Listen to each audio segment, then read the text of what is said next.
Welcome to LOA Today. I'm Walt Thiessen. With me today is Debbie G of Spirituality Gone Wild. This is your daily dose of happy. We are so happy you decided to join us today. Now, I don't know about you guys, but where I am right now here in Connecticut, we are experiencing absolutely picture perfect weather. I mean, it is gorgeous out. Temps in the upper 60s, little puffy white clouds, blue sky. I mean, this is absolute dreamland. So hopefully wherever you are in the world, you're having weather something like this, because if you are, you're having a great day. I can tell you that I am. And we're having an especially good day because Debbie and I are welcoming Gina Clark to the microphone today. And Gina has a really interesting specialty. She helps people be creative. I mean, if you're going to help people be something, creative sounds like that'd be like at the top of the list. So we're going to learn more about that and find out exactly how she helps out. But Gina, thank you for joining us on the program today. Thanks for having me. I'm really excited to be here. Great to have you. And hello, Nasha. We're seeing a couple people popping into the live stream. So creativity. I mean, you're actually talking about like artwork and, craft work, that kind of thing. I mean, stuff that you do with your hands and stuff that you create out of physical stuff, right? Yeah. I'd say that I take a broader view of creativity though. I mean, it's not just, fine arts or crafting. It could be things like writing. It could be something like gardening. But I think the key is exactly what you said. It's kind of, using your hands and getting out of your head and into just making something. And how did this get started? Because I can't honestly say I've ever had anyone on the show who was a creativity coach. I love it. I love the idea of it, but this is the first. So how did this get started? Well, honestly, I didn't know there was such a thing until a few years ago when I took the training for it. I sort of came to my creativity a lot later in life. I guess I don't know how to put it. I guess I wouldn't let myself do some of the things that I wanted to do. I always had all the excuses and everything else. I was too busy, didn't have the time. I'm too old. I can't start doing this stuff now. And, I finally started letting myself just try to do some creative things in my day. And it just brought me so much joy and so much happiness. It helped, with anxiety. I'm diagnosed with generalized anxiety disorder. So that's something that I live with, and that was such a huge help. And, I was just kind of in an internet rabbit hole one day and I came across creativity coaching and I was like, wow, this is a thing. Like, I want to learn more about this. So I checked out, a few different people and there was one woman in particular, her approach really spoke to me. And yeah, I took the training and here I am. And she's been doing it for about 15 years or so. Oh, Her wow. name's Jill Good for her. Badonsky. Yeah. So it's been around. That's very cool. I love that. And creativity, certainly. I mean, that we talk about vibration a lot here on the show, and high vibration, low vibration, creativity. There's no way that I associate creativity with low vibration. Now, it is possible to do that. I mean, there are people who go out of their way to create really stuff that they don't like and don't feel good about. But we aren't going to get into that because what we're really talking about here is the stuff that makes you feel good. This Absolutely. is the stuff that lifts you up. And that's what we're all about here. So, I mean, give us like some of the things that you've learned over the years about, well, first of all, how creativity does that for you, and like, hacks that you use, tricks that you use to get yourself into the gear. Sure. So I find for myself, and I think for many people, creativity is just so mindful. Like I said before, it gets you out of your head. It gets you out of that, that thought loop that sometimes we can fall into. So if we're talking about like vibration, vibrational energy, I mean, that can really bring you down when you're just constantly going through I'm not good enough. I don't feel like doing anything, whatever it is.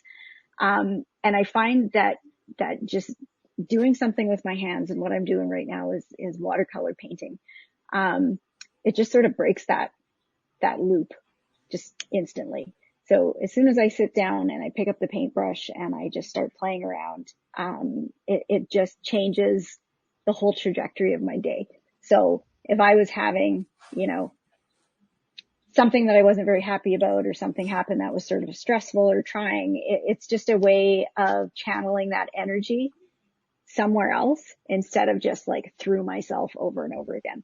And the thing with creativity coaching is that, a lot of people find it really difficult to start being creative or to sort of embrace their creativity. And it maybe sounds sort of, funny to say that, but it's really, really very common. And I mean, I was the same way for years and years. Actually, it doesn't sound funny at all. It sounds like it would be normal to me, to be perfectly honest, because I can see Okay, how, good. especially if you're not used to being creative, Mm-hmm. it could kind of be intimidating at first because, Yes. I mean, we have all these preconceptions we build up over the years through what society teaches us and what our parents Mm-hmm. taught us and what our teachers taught us and all this other stuff. And they can kind of, those preconceptions can get in the way. So you have to kind of, work through all that, don't you? Yeah, exactly. Exactly. And that's, I think one thing that I like to teach people and talk to people about that I work with is all of these things that you're feeling. So whether you're feeling, overwhelmed or like things have to be perfect or you want to create some sort of masterpiece, professional artists go through the same hurdles. The same feelings crop up for them. It's totally normal. It's something that we all deal with. But you just have to, sit down 5 minutes, see what you can do, and don't worry about what the outcome is. I'm really big on teaching people to love the process, not worry about the product, and just whatever comes out on the other end, you'll see what it is. And if it's not what you had hoped for, that's okay. That's not what the purpose of the exercise was. It was to, channel that creative energy, and really get it moving. And I think it does, raise your vibration huge, just the act of creating. So yeah.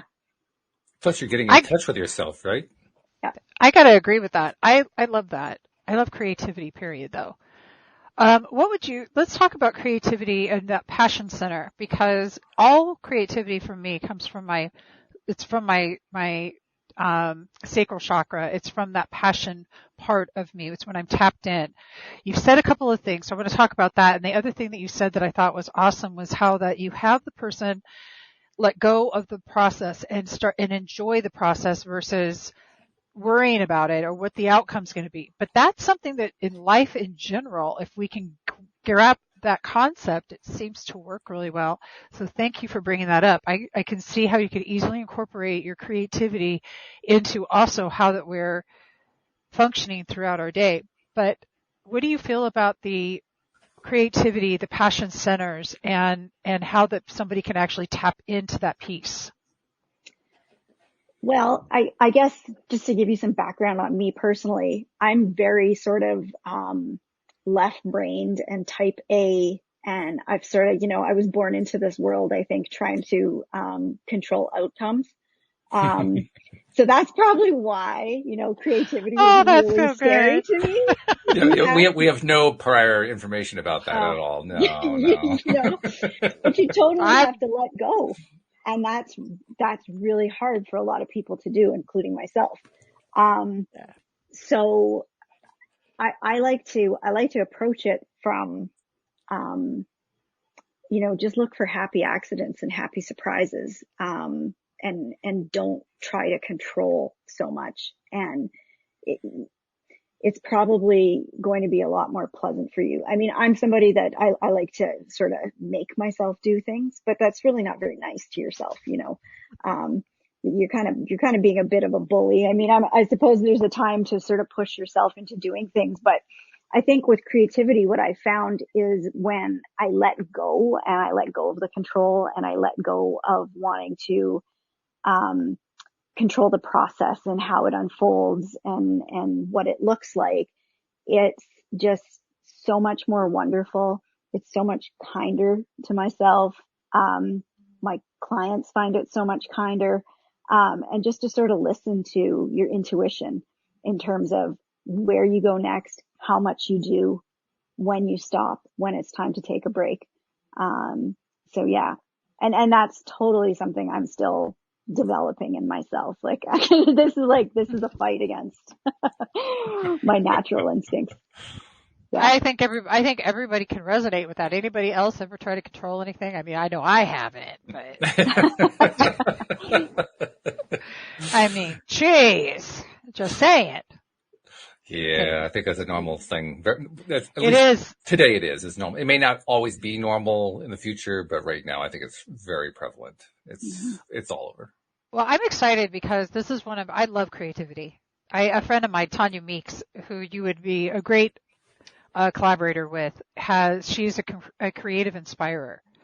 So it's along the same lines, but hers is more of the, like theater and stuff. I love, but again, it's about that passion that burns inside each one of us, and all of us have a passion. And I liken it to the things we used to do when we would play as children, and use our imagination, our creativity. How do we use that, and why do we forget to use that? What do you think?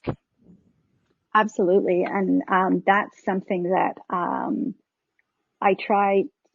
I'll have people, because sometimes people come to me and they want to be creative, but they don't know what to do, or they don't know how to do it. So they're really stuck because they're like, I don't know how to paint, or I don't know how to do anything. But I know I just want to do something.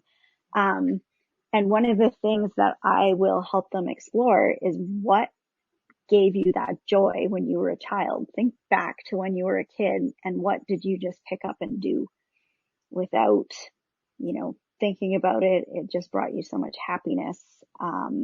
Whether that's, playing with Lego or drawing, or, doing when I was a kid, we used to make plays for my parents. Like, we had these big elaborate productions.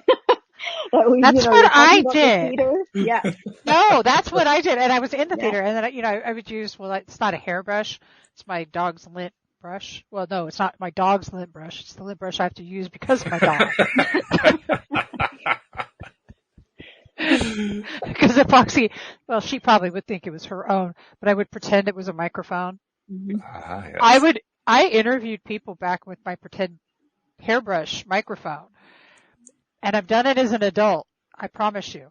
So I love that. And here's something funny. When I was young, I was like 25, and this person told me I had this huge creative spirit, and I was going to be creating things. And I'm thinking, something artistic. And I'm going, I don't have an artistic bone in my body. Now, I'm a musician. I've been in theater my whole life, but I can't draw a straight line. In my head, to be creative meant you had to be an artist.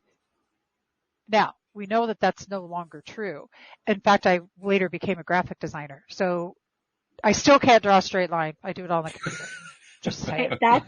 That's exactly the same story I told myself, because I can't draw.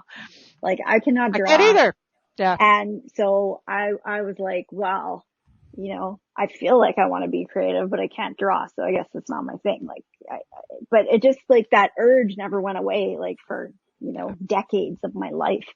And finally I got to a point where I was like, okay, this is a bunch of baloney. Like, and we know it, right? Like, I mean, we look around and we see people doing all kinds of creative things that aren't, technically perfect drawings, but for some reason it's really hard for us to believe that these other things are possible, and that they're real creative pursuits, and that they're valid.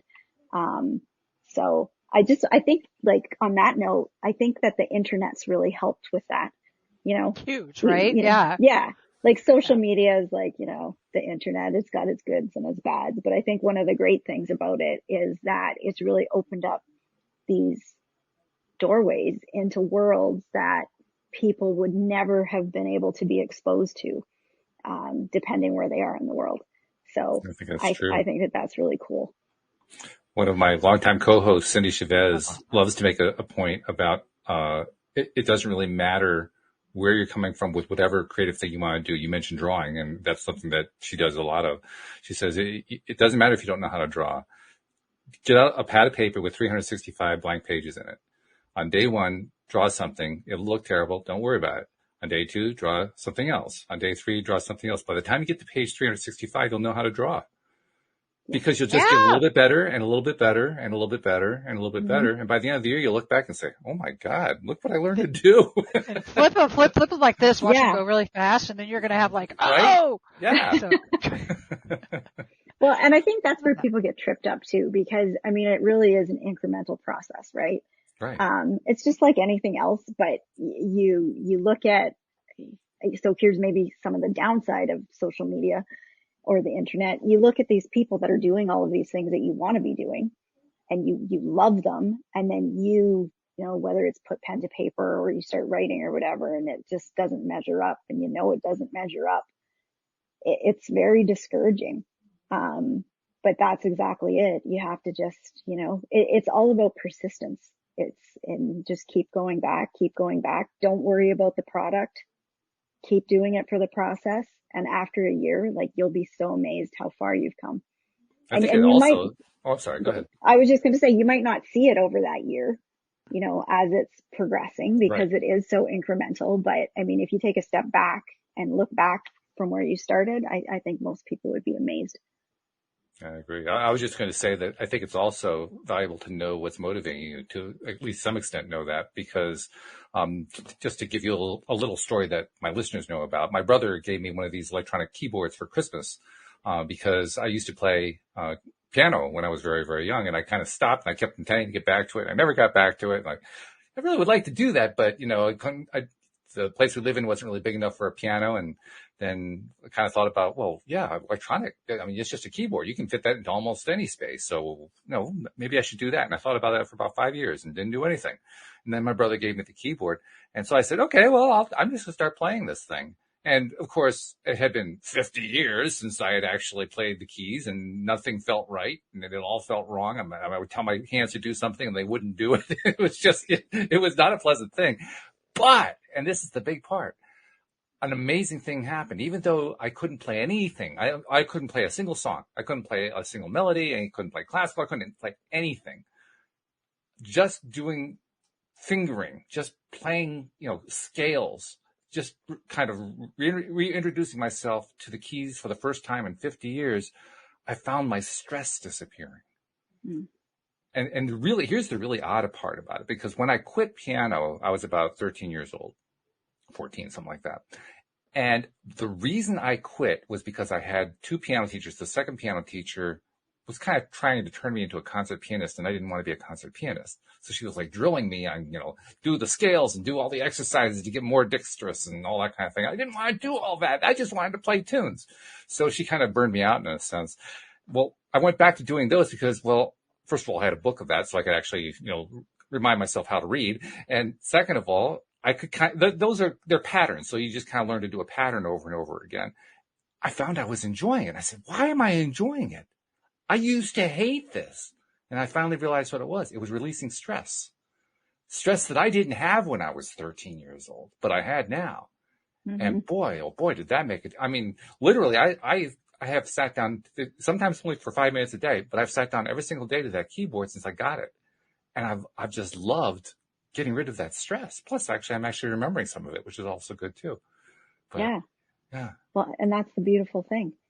It is, right? A thing. Yeah. And that's, I mean, you make a great point there. Because a lot of these things we did like to do as children.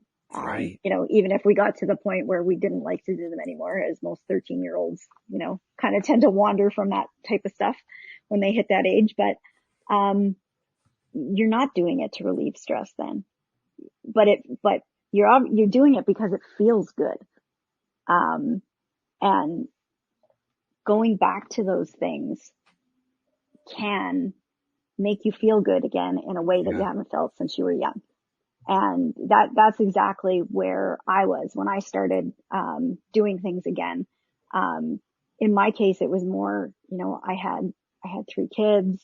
I was just like busy mom, didn't have time for anything, felt exhausted all the time, never had time for myself. But before I had kids, I really liked to take pictures. And I would carry a camera around with me everywhere and snap pictures. And then it just became such a hassle and a burden. And it was exhausting to think about trying to go back to doing that when my children were really small. And yeah, once the smartphone cameras really got a lot better, I was like, I'm going to start taking pictures again because it's easy. I don't care if it's not like a DSLR. I'm okay with doing it with this little camera. and it brought so much joy back into my life. And it was a huge stress reliever. And I wasn't doing it to relieve stress when I started taking pictures. I just had so much time on my hands, you know, when I was younger. So I really yeah, dig this. it's amazing. I love this. Okay. First off, Walt, I totally understand. I was playing guitar from like 5. And I remember when I had to perform on demand, I wasn't as much fun. So I totally do. But then photography, I had the Polaroid cameras. Like back in the day, everybody, there was this thing called a Polaroid camera, and you would get an Insta picture come out of it. And it was super cool. Look it up if you don't know. The smartphone put it out of business, but that's another story. Smartphones, yeah, and smartphones are, you know, it would be kind of fun if they had like Insta little pictures come out. That would be cute. Yeah. Anyway, I just love that you brought that up because photography is another one that I just think is so much fun. It's just so fun to look through the lens and see what it is you see and be able to capture that you're seeing and have other people look at that and go, I just shot the same picture. How did you see that? And I got this. And I'm like, it's that ability to be able to tap in. But being able to tap in. So how do you help people through what's your process of helping people tap in to their passion or their thing? And Neo, I'm really digging that hat. My God. Neo Positivity has just jumped in here. Hey, Neo, how you doing? Hey, Debbie and Walt. Hey, Gina. It's nice to meet you. Nice to meet you. I just want to step in real quick. I can't really talk. I'm out in the middle of the woods, but Walt, Debbie, you're going to love this. I've been focusing on a specific property, and this property has a grass runway, a lot of land, and an airport hangar with a bunch of small planes in it. Okay? And, well, let me see if I can. Boy, I hope he has a signal to show this to us. We've got the airport off card. And this is the exact plane that helicopters back there, and there's a runway right there. Whole bunch of land, lots of people, just absolutely amazing. Now, obviously I haven't manifested this for me yet, but for me to be focusing specifically on this and then to end up here this weekend, absolutely insane. And I'm here for the weekend. Everything goes. You could shoot guns, barbecue, drink, just have fun. And that's what I will be doing. And the whole time I'll be here, I'll be visualizing and picturing it as though it's mine. And that's how you have to do it. That's why we do this show.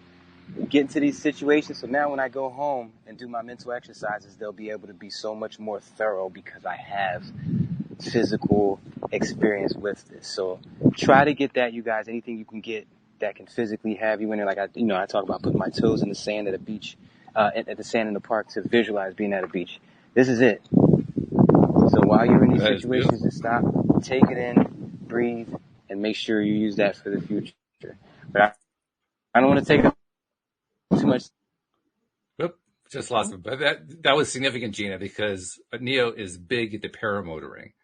He's got a pilot's license too, but he's into the paramotoring. So to find that property with the grass airstrip like that's huge for him. That's a really big manifestation that he's on his way to creating there. Oh, cool. Oh, here he comes. He's trying to pop back in here. It's way exciting. I'm actually, reception is the only bad thing about the farms and stuff like that. Yeah. But that's it. Thank you guys. And, I will see you next week. Okay. And Gina. Alrighty. You rock, Neo. That's Larry. That was very spotty service he had there.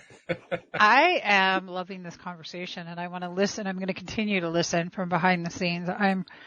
It's getting a little tough for me to sit here still. So, for all of you listen, I just had surgery, everybody. And she's in good recovery, and that's the main thing. She's in good recovery mode. Great recovery. Now I'm really going to be excited to hear all about how Gina helps people tap into that passion and helps them to find that thing because there's some people like me who seriously didn't think, because I couldn't draw, and you too, Gina. I like you. You're fun. You just got the Debbie G seal of approval, Gina. That's pretty good. All right. You're awesome. But I am going to be here. I'm going to be listening. I'll just be, I'm not going to be offering too much to the show, so I may as well just kick it and listen.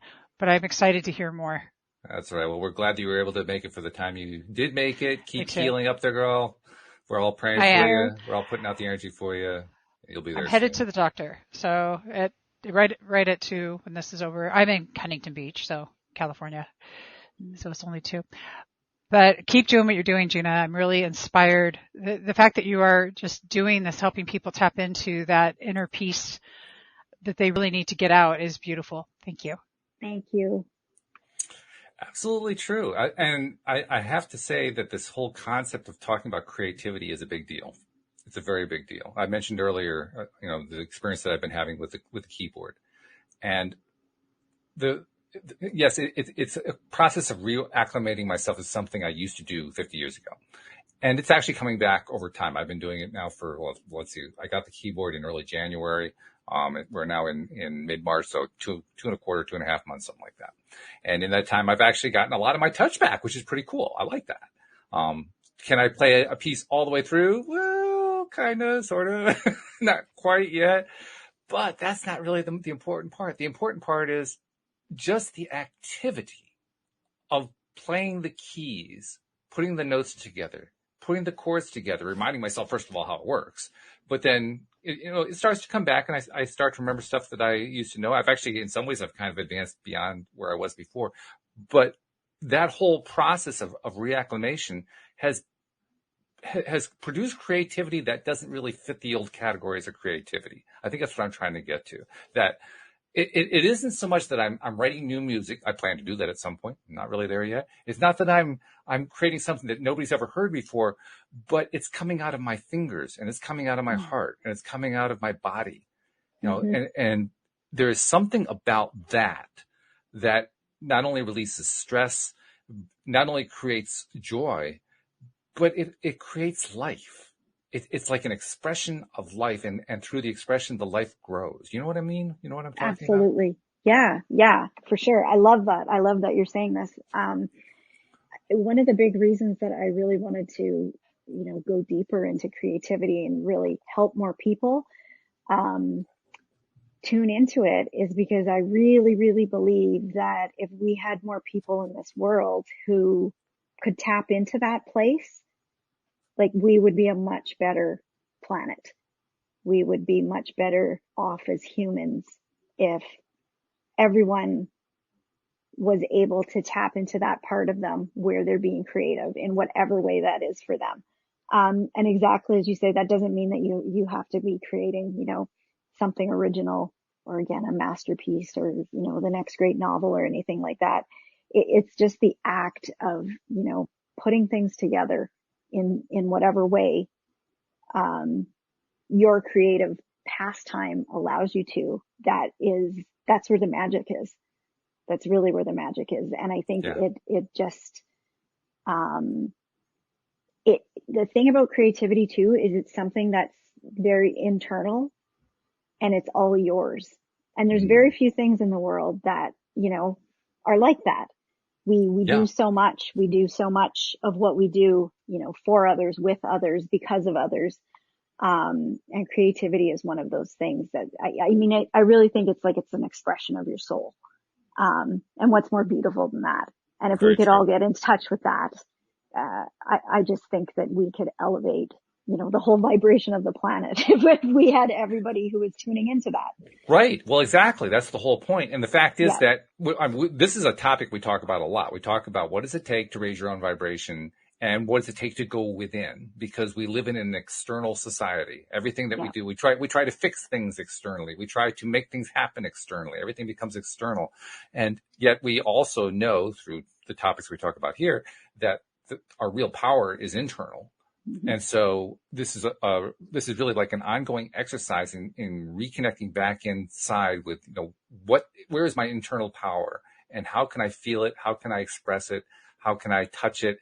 And how can I play with it and learn how how powerful it really is. Well, a great way to do that is by being creative in whatever way you can be creative, because that requires going inside.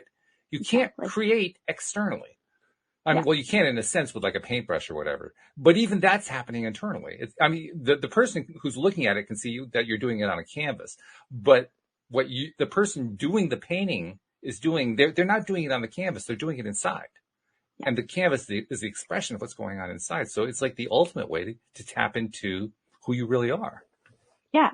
Yeah. And to go back to, the question of how do I help people tap into that? It's really very individual. I mean, there's a framework that I work within.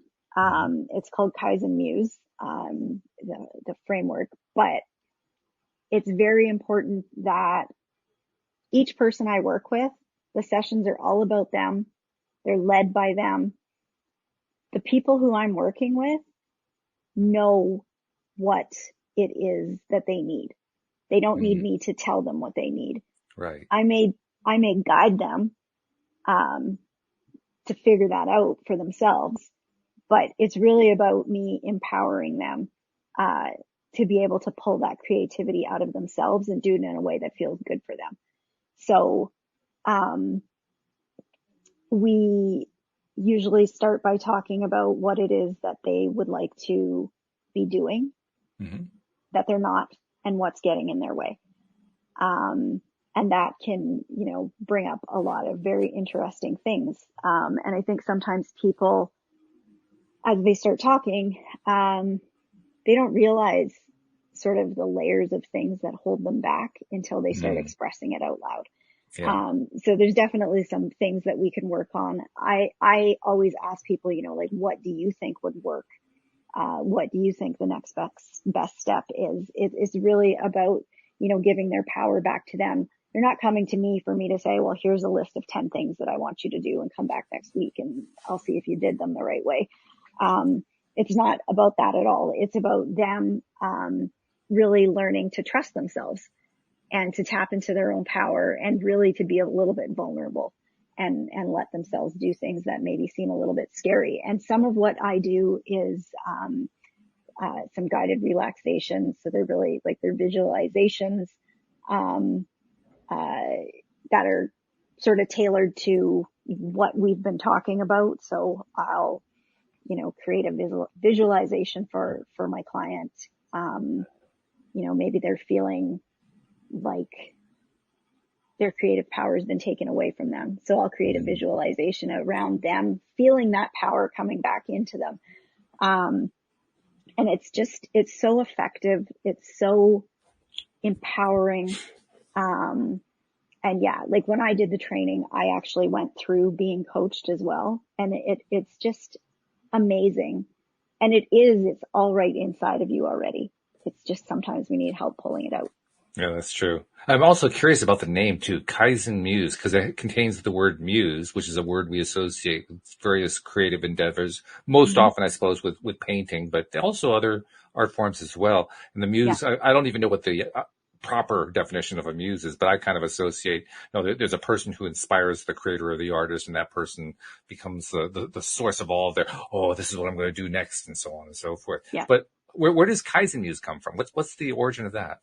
So Kaizen is a Japanese word, and essentially it means continuous improvement.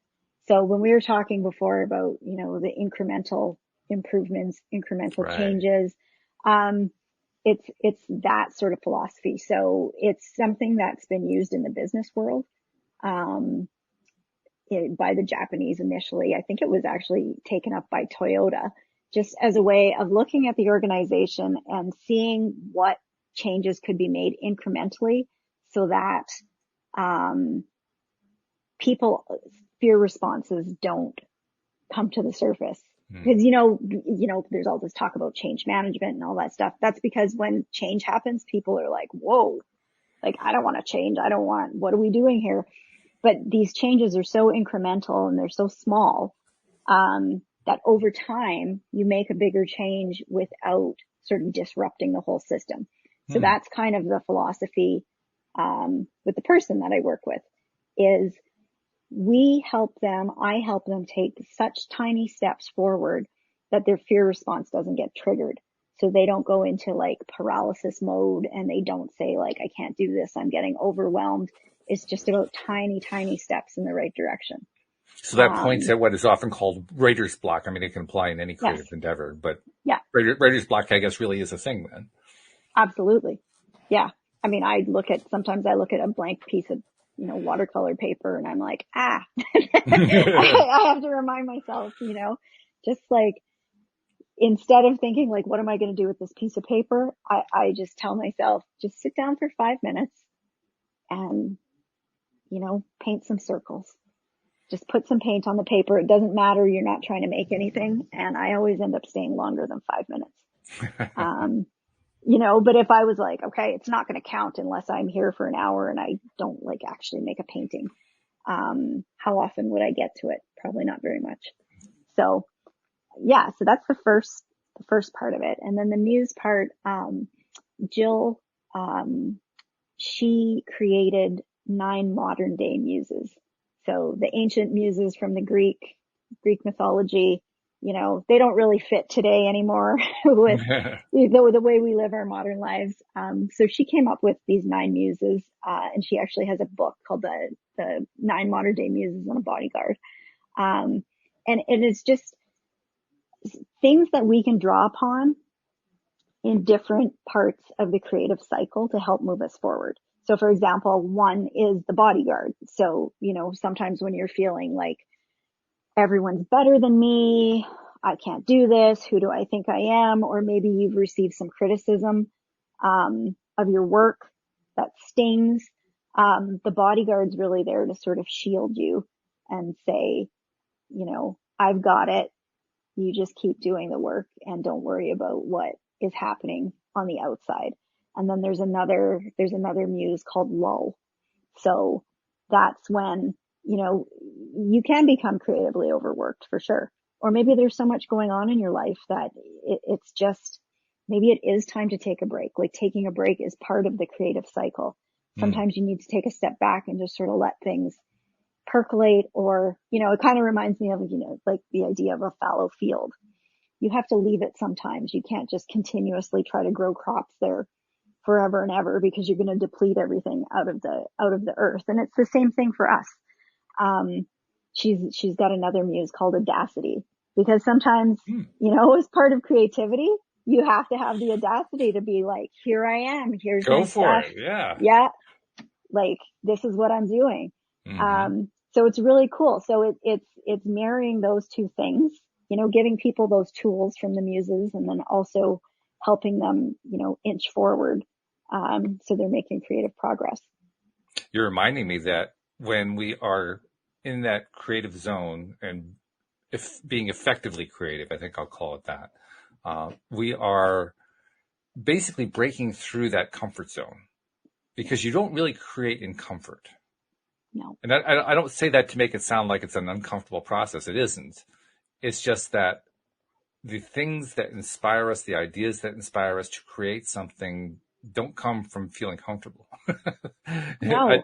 I mean, just quite the opposite, really. They come from the stuff that feels uncomfortable. It's like unfamiliar, or just not, something we disagree with, or something that we don't like, or, there's a lot of stuff like that. And I think that's why a lot of arts in general are on topics that are often kind of unpleasant. I mean, a lot of scenes, a lot of theater, a lot of all this kind of stuff is based on stuff that people don't like. And it's almost like the creative process is a way, first of all, of processing that stuff and finding a way to come to terms with it. And the creative process is also a way of figuring out what we want instead. I think that part kind of gets left by the wayside very often, but because we live in a world where people are so focused on stuff that they don't like. I mean, that's fairly evident to those of us in what we call conscious creator circles, which is what we are around here, that so many people are just focused all the time on all these things they don't like, but they have a hard time identifying what they do like. Yeah. I mean, I was on another podcast the other day, actually a pretty major podcast, the Chris Voss Show, and we were talking about how people can get into a mode or into a space where they can't even think about what what it is that they like in life, what it is that they want. And you can almost trip them up about it. You can say, all right, you have somebody who's ranting on something, right? They're ranting on how terrible the environment is, or the president is, or the politics, or the news, or, the war, whatever, any of this stuff. And they'll just go on, and then they'll get into a loop, right? And then they'll start repeating themselves. And if you kind of interrupt that loop and you ask them one question, it kind of breaks the cycle for a moment. You ask them, well, what would you like instead? And inevitably, they'll stop for a second, and then they'll answer in terms of not having all these things that they were just listening that they don't want. And then you say to them, no. You can't answer in terms of the things that you don't want. You can only answer in terms of what you do want. What do you want instead? And like I observed to Chris the other day, that's when the synapses start snapping, because they haven't been thinking that way. Yeah. It's like a major part of the creative process that just kind of gets left by the wayside. So I think it's really important that we're talking about creativity, because what we're really talking about is tapping into that thing. What do I want instead? And how can I express that? Yeah. And I think you've hit the nail on the head in terms of some of the people that I work with, and myself included. When I started, I didn't know what I wanted to do. I didn't know what I wanted instead. I knew I wanted something different. I knew I wanted my life to look different. I wanted creativity somehow. But if you were to ask me what that would look like, what does that look like for you? I wouldn't have been able to give you an answer. Yeah. You and a few billion other people. Yeah. Exactly. So this is it, it can be a process. It's a total process to flip your thinking. And if I will say that since I really started and I hooked into my own creativity, I'd say it's been about 3 years now where I've actually been doing the creativity, not just wanting to do the creativity, that I've realized how much power my thoughts have over my mood and my actions, and how much I can ask for what I need. Oh, wow. That's great. And that's not something that I don't even know how those two things started to come together, but they just did. When I started being more creative, I think things just started happening for me. And I could feel internal shifts, and there just came a point where I was like, I can ask the universe for what I need. I'm allowed to do that. I can ask for this. And that's not a place that I've been before in my life. But I would say that creativity has really opened up that pathway for me, in a big, big way. I think we can define creativity. I love the way you're saying that. We could define creativity as giving yourself permission to ask the universe for what you want. Yeah, absolutely. Yeah, I love that. Yeah. That really summarizes it. Yeah. I love this. This is good. I wasn't sure what to expect with this conversation, to be perfectly honest. Creativity? What do you talk about with creativity? I don't know. But this is really cool. This is cool because what this is really doing is it's reminding us what's involved in the creative process of our lives. I mean, we're applying it in terms of arts and crafts and music and all that kind of stuff. But literally, this is about creating our lives. Exactly. And then I think that's where the realization hit me was, I think, I got to a point in my life where I was like, am I just going to kind of let life happen to me, or am I going to start living my life the way I want to live it? And so that's really what's changed for me, is I've started creating my life how I want to live it, and it's coming to fruition. And so instead of all those, I don't want this, I don't like this, I don't want that, I just had this general malaise and I don't know why. I flipped that around, and I want to help other people do that as well. I mean, it is about creating our lives. There's always excuses for everything, right? Why we can't do something. But I've really come to learn that, I have huge amounts of gratitude for what I have now, but that doesn't mean that I can't continue to ask and create more things, other things to pull my life where, I want it to go. gratitude and appreciation are the great way to ask for the next thing. Yeah. I mean, it's like the foundation for it. Once you've laid the foundation with some gratitude and appreciation, that's the perfect time to ask for the next thing. Yeah. It's absolutely perfect. You're also reminding me of something else too. I was referencing my recent experience with the keyboard, and there are times where I have a routine now. Which kind of goes back to what I was doing when I took piano lessons all those years ago. I'd start with the scales to kind of get warmed up and so forth, and also I was doing them to remind myself how fingering works, and because that's an important part of playing a keyboard. But then after I've done my scales, then I just pick something to try to play. And now, bear in mind, it's only been like a couple months that I've been doing this. The first week or so, the first few days that I was doing this, I would pull something out and I couldn't play it at all. I try to hit keys. I try to figure out what the notes were. Nothing sounded right. I didn't care, which was really good. I was glad I didn't care. If I had cared, I probably would have stopped, but I didn't care. I just kept trying to find things. And then after doing it for a few weeks, like I said before, doing the scale stuff, doing the scale type exercises was fun because I was releasing stress. And then once I get to that point in my session where I'd released enough stress and I'd kind of warmed myself up, then I would ask myself the question, what do I want to try to play now? And often I didn't know, but what I would do is, well, if I don't know what I want to play now, I'll just go back to something I was playing yesterday. And I'll just see if I can do that a little bit better than I did yesterday. And so I just go back and do that for a bit. And then maybe halfway through, I'd say, no, I don't want to play that one anymore. I'm going to try something else. And so I try something else. And I don't want to do that. Let's see if I can remember how chording works. And so I tried playing with chord combinations and so forth. I was just going where I wanted to go.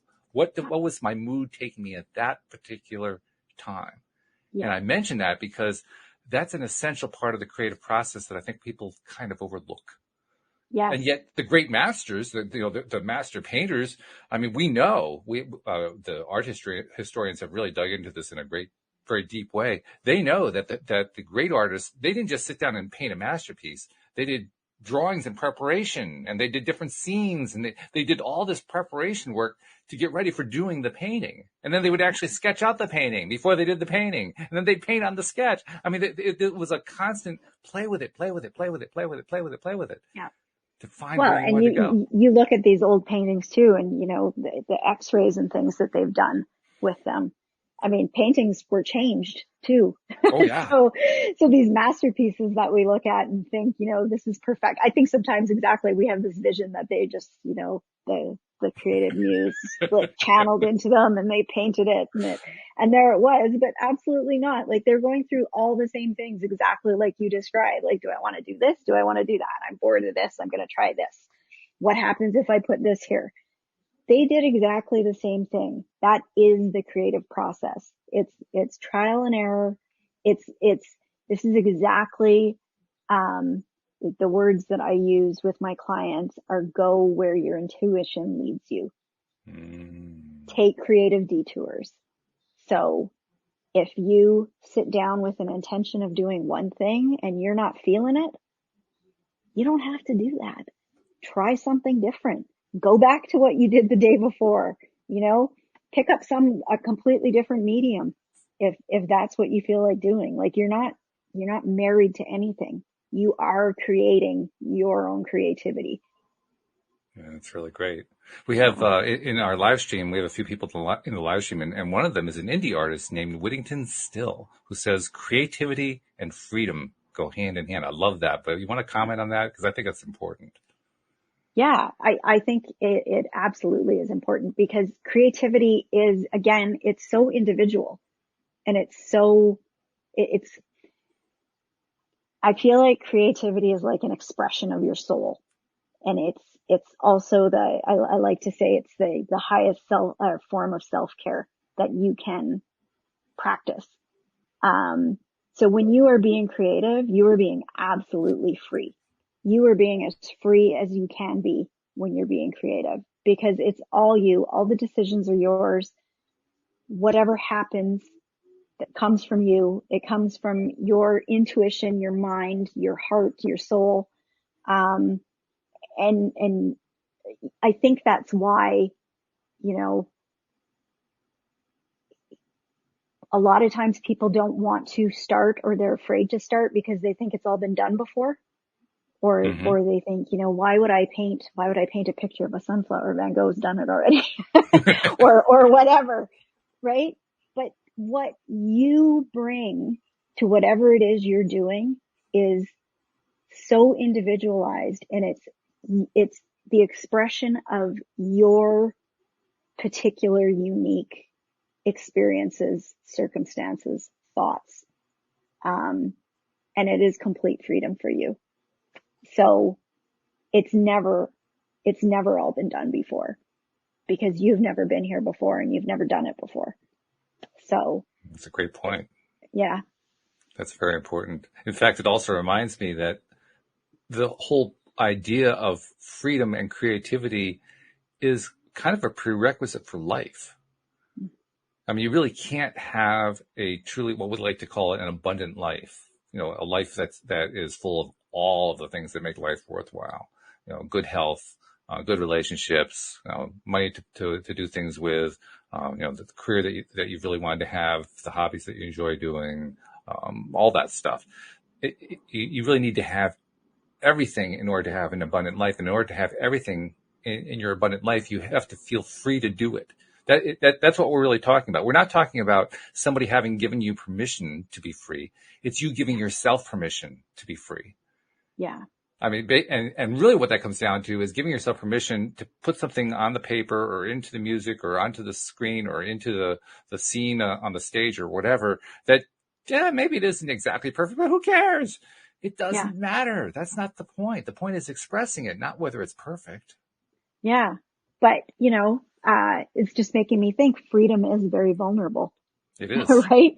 I mean, I think we all want different kinds of freedom, in different kinds of ways. But honestly, if somebody just snapped their fingers right now and said, you're free to do whatever you want, however you want, whenever you want, I think that would be a little scary. It is. for most people. It totally is. And creativity is a doorway into that kind of freedom. Yeah. Yeah. But of course, once you take that first step and then the second and then the third, then first of all, the fear starts to go away because, the monster didn't get you after all, which is a good thing. Yeah. And then once the monster didn't get you, then you've discovered by entering that realm of freedom, you find levels of self-confidence and creativity. I mean, that's really the general word we use, but it's confidence in your own ability to create the world you want to create for yourself. Yeah. And to know that you really are creating that world. I think that's the other part that we kind of get, screwed up with perhaps, is we fear like, well, we're just inventing something it's just in our imagination. It doesn't really mean anything. I mean, it's not real. Everybody knows it isn't real, but it is real. It's very, very real. And the more we allow ourselves to take those freedom steps, those little daring steps of trying to do it, first of all, the more real we make it, and then the more real we realize it is. It becomes real to us, and the more it becomes real to us, well, that's the law of attraction. The more it becomes real to you, the more it actually comes into your life. You actually get more of it. So if you talk about law of attraction, if you want to learn how to apply law of attraction, be creative. Yeah. Probably Absolutely. the best way to do it. Yeah. Creativity begets more creativity. It does. It's amazing. It is amazing. Starts rolling. Yes. Yeah. But yeah, exactly. I mean, I just think about, others have said it before me, probably a lot more eloquently than I'm about to, but we remember societies for their arts. We do. That's what we remember. And there's a reason for that. There's obviously some sort of, primal connection that we have with that creativity that comes from, places far away or different times in history. And don't forget that. So don't minimize what it is that you're creating. I'm saying, do it for the process. Don't worry about what the end product is, but at the same time, also don't worry that nobody's going to care or it doesn't matter, because it matters so much. I mean, there's obviously a reason why we have this pull to create. And there's a reason why we have such a connection with the arts and creativity. So, I mean, to my mind, I don't know. I mean, it's just a parallel to the whole universe for me. Mm-hmm. Sure. But that's, Well, I'm reminded of a movie that came out I think it was probably about 10 years ago, a George Clooney movie called Monuments Men. And it's the story of how at the end of World War II, a small team went out to try to save the art that the Nazis had stolen away and hidden away and were threatening to destroy in many cases. And one of the points he makes, that the character makes in the movie, is, well, what were we fighting the war for if we're not trying to save our civilization? And what's a better example of our civilization than our art? So we got to save the art. That's one of the reasons why we're doing this. So we're saving our way of life in a sense. Yeah. And it was a true statement. It's actually one of the few war movies I actually liked. I don't usually like war movies, but I like that one. This is cool. Let's go save the art. All right. I have never seen that movie, and I was just talking about it yesterday. Is that right? Yeah. That's okay. crazy that you brought it up. Yeah. Well, that's law of I attraction. really want to see that movie. Yeah. It's a good movie. It's really good. It's list. got, I mean, like any war movie, it's got some stuff that's heartbreaking and so forth. But I mean, like when they discover the troves of art hidden away in like a salt mine in a town in Germany, you can feel the joy of it. Yeah. You're just like, oh wow, look what we found. Look what we have rescued. And then they show them returning the art to, where they're originally stolen from and so forth. And it's so heartwarming. Like what you're really doing is you're tapping into the population, or not population. What's the word I'm looking for? The societal? No, that's not it. The species. Yeah. The species consciousness. Yeah. Yeah. That's what the feeling is that you get when you watch this movie. If you haven't seen the movie, folks, I thoroughly recommend Monuments Men. It's a very, very, very good movie. Really good. Yeah, I'm watching it this weekend. There you go. Okay. It's on the bill. Yeah. Well, this has been great. This has been a good conversation. I want to thank you, first of all, for taking the time to share all these great ideas with us, because this has been really, really fruitful. Before you go, though, I want to get some information from you, because people should learn more about what you do. And, I know you have courses and books and all that kind of stuff. Tell people how to reach out to you, how to find out more about what you're doing. And if there's somebody out there perhaps who's looking to get some coaching to help break through their own creative blocks, you're the woman to do it. So yeah, tell them how to do it. Sure. So you can find me online at ginaclarkcreative.com. And if you go to my website, there is a sign up form to get a free little, it's like a workbook, 5 tips to unlocking your creativity. So it's just 5 simple things that you can do right now, easy. Don't need a bunch of supplies or anything to just start getting that creativity flowing.